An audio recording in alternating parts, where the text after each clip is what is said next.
أحدثكم اليوم عن التوكل على الله وكيف نحقق التوكل في أنفسنا.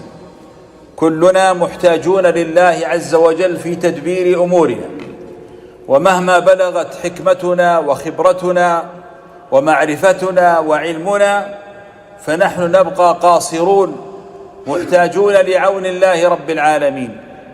ولذلك لتحقيق التوكل على الله في قلبك ركز معي قليلا بارك الله فيك. قبل أن أتكلم عن التوكل أريد أن أوضح لك ما هو معناه.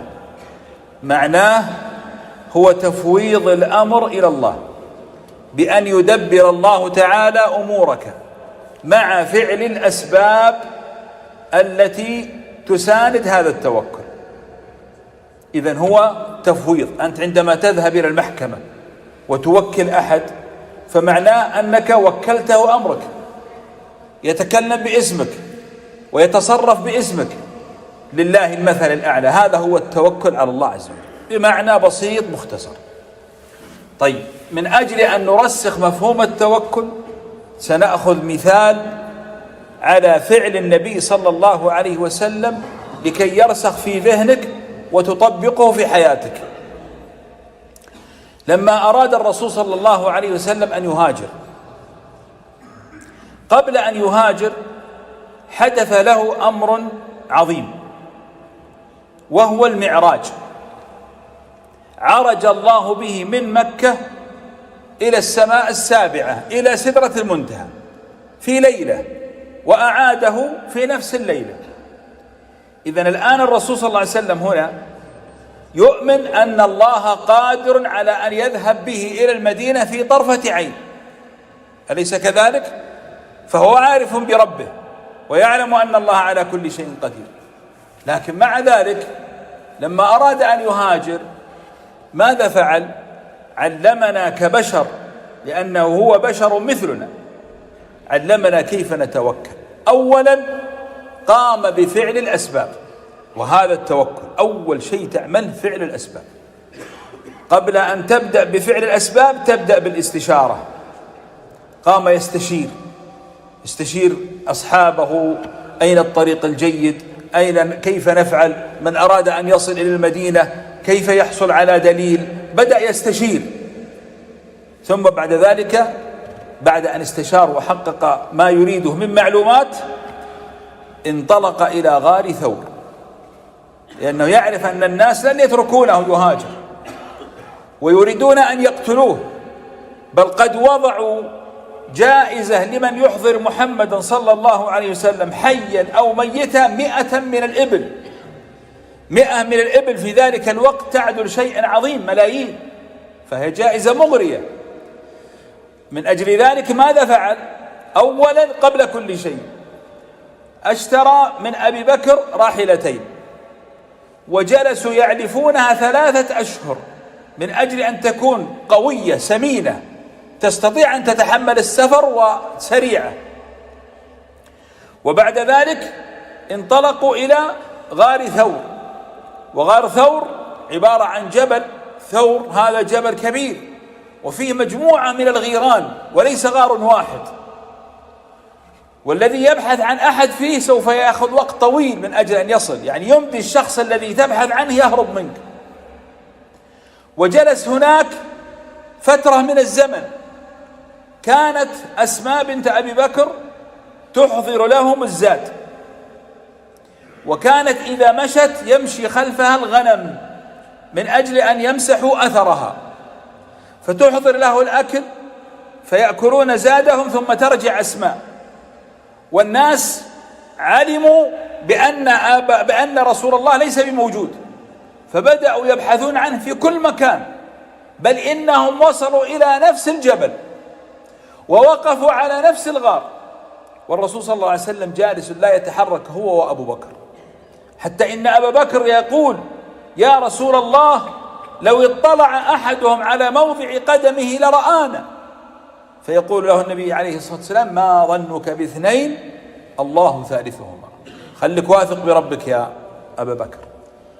ويجلس هذه الفترة كلها، فلما خف الطلب عليه ينطلق بالعادة الذين يذهبون إلى المدينة يسلكون طريقا معينا بين الجبال، هو سلك طريق آخر عبر الساحل وهو أطول، وفي وقت حر ما يستطيع الناس لا يذهبون إليه في هذا الوقت، من أجل أن يبعد عن أبصارهم وأذهانهم أنه مهاجر.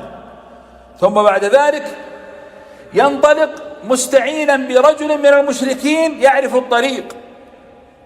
هذه كلها أسباب. لماذا فعل هذه الأسباب كلها النبي عليه الصلاة والسلام؟ من أجل أن يتقن العمل. ثم انطلق ووصل إلى المدينة وسلم من المشركين، حتى إن سراقة أدركه في الطريق، وكان كلما أقبل عليه تغوص خيله بالأرض.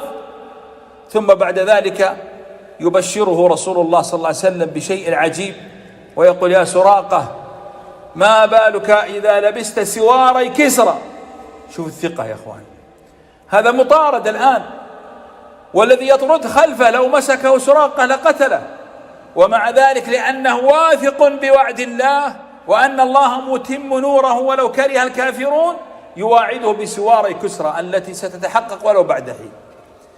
هذا الحدث أنا قبل ما أقصه لك قلت لك إن الرسول صلى الله عليه وسلم كان قد عرج به إلى السماء، فهو يعلم أنه يصل إلى المدينة بطرفة عين، لكن بذل كل هذه الأسباب وأتقنها غاية الإتقان، لأن هذا هو التوكل.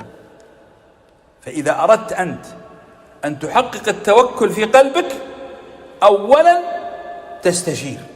يعني مثلا أنت تريد أن تشتري أرض، تستشير أهل الخبرة، تستشير الذين يعملون في هذا القطاع، تستشير الناس الذين حولك، تذهب إلى الحي الذي أنت فيه، تنظر من هم جيرانك، تستشير، تكثر الاستشارة. هذا قبل الفعل.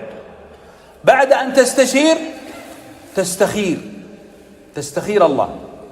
ما هي الاستخارة؟ هذا الدعاء العظيم. وتأمل معي ما أروع هذا الدعاء: اللهم إني أستخيرك بعلمك، يعني أنت العالم يا ربي، وأنا أستخيرك، يعني أبغاك تختار لي ما هو خير، وأستقدرك بقدرتك، أنت قدير على كل شيء، أريد عونك لي يا الله. أستخيرك بعلمك وأستقدرك بقدرتك، وأسألك من فضلك العظيم، فإنك تقدر ولا أقدر، وتعلم ولا أعلم، وأنت علام الغيوب. اللهم إن كان في شرائي لتلك الأرض وتسميها خير لي في ديني ومعاشي وعاقبة أمري أو عاجل أمري وآجله، فاقدره لي ويسره لي، ثم بارك لي فيه، بارك لي في هذه البيعة وهذا الشراء. وإن كان في هذا الأمر شر لي في ديني ومعاشي وعاقبة أمري أو عاجل أمري وآجله، فاصرفها عني واصرفني عنها، واقدر لي الخير حيث كان، انتبه، ثم رضني به. إذا أنت فعلا وكلت الله، ارضى بما يقسم الله لك. إن كان فيها خير سيأتي بها الله، وإن لم يكن بها خير لن يأتي بها الله. طب ما أتى بها الله، مثلا تعطلت البيعة، أو اعتذر صاحب الحلال، أو مثلا دخل زبون في الطريق، لا تبحث، ارضى خلاص. هذا علامة لك من الله عز وجل إن هذا الأمر ما هو طيب. أردت أن تنكح فلانة فحيل بينك وبينها وأنت استخرت وفعلت الأسباب، اتركها.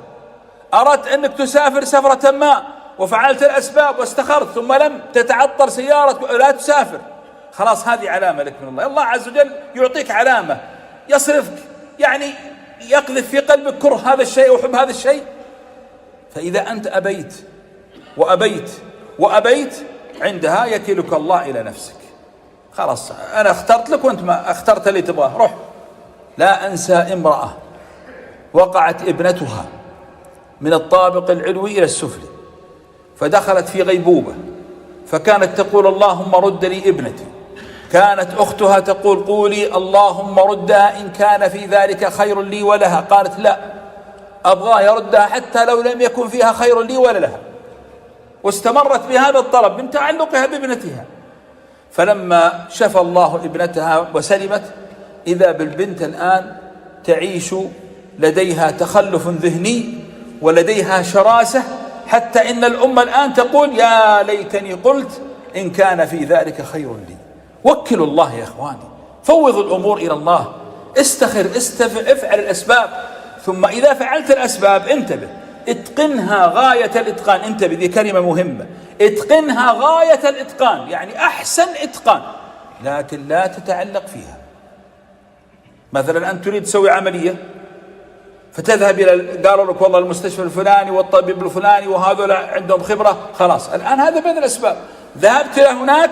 التعلق بمن؟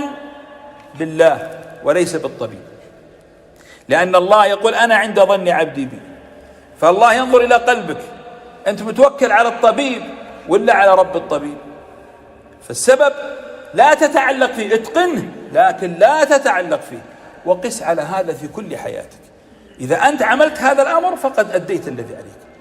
وإذا فوضت الله عز وجل اعلم أن الله يقول لك ومن يتوكل على الله فهو حسبه، إن الله بالغ أمره قد جعل الله لكل شيء قدرا. فأحسنوا ظنكم بالله وابذلوا الأسباب على أكمل حال وأبشروا بالخير من الله.